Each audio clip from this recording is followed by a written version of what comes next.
Hello, I'm Mark Simmons and welcome to Can We Talk. Today we will be speaking with Serge Fronkevic, award-winning director of C'est La Vie. Serge, what inspired you to write your script for this film?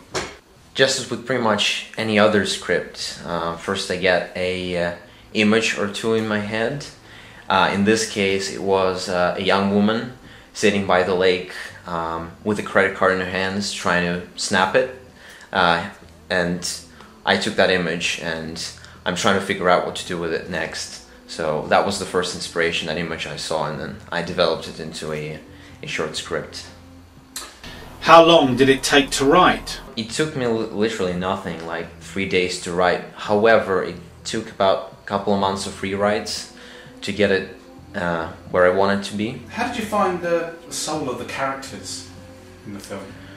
It's a really hard question to answer for me because I just start writing and they somehow materialize. I guess it's all about finding the mood for each character and trying to figure out which words each of those characters is going to use and what kind of behaviors they're going to follow. So I'm quite methodical about developing characters. Did you ever get writer's block over this writing of this film?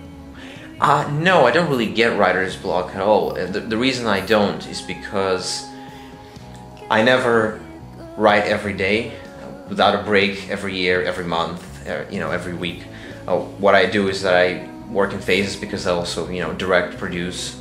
First I write a film, then I spend, a long time making it happen, then I spend a long time in post-production, and by the time that's over, I already know for sure what I want to do next. So I don't really get any writer's block at this time.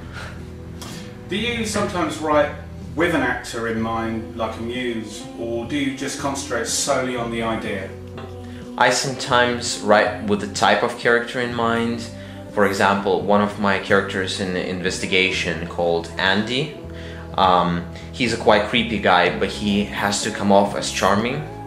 And what I thought was comedic actors are really good at giving off this charminess, if you will, about them. So I thought, if you put a comedic actor in that role, and this guy is creepy as hell, but he's played by this great actor who's created comedic elements and he's very good with timing, you can get away with a lot of things. So that is the sort of thing I'm usually going for.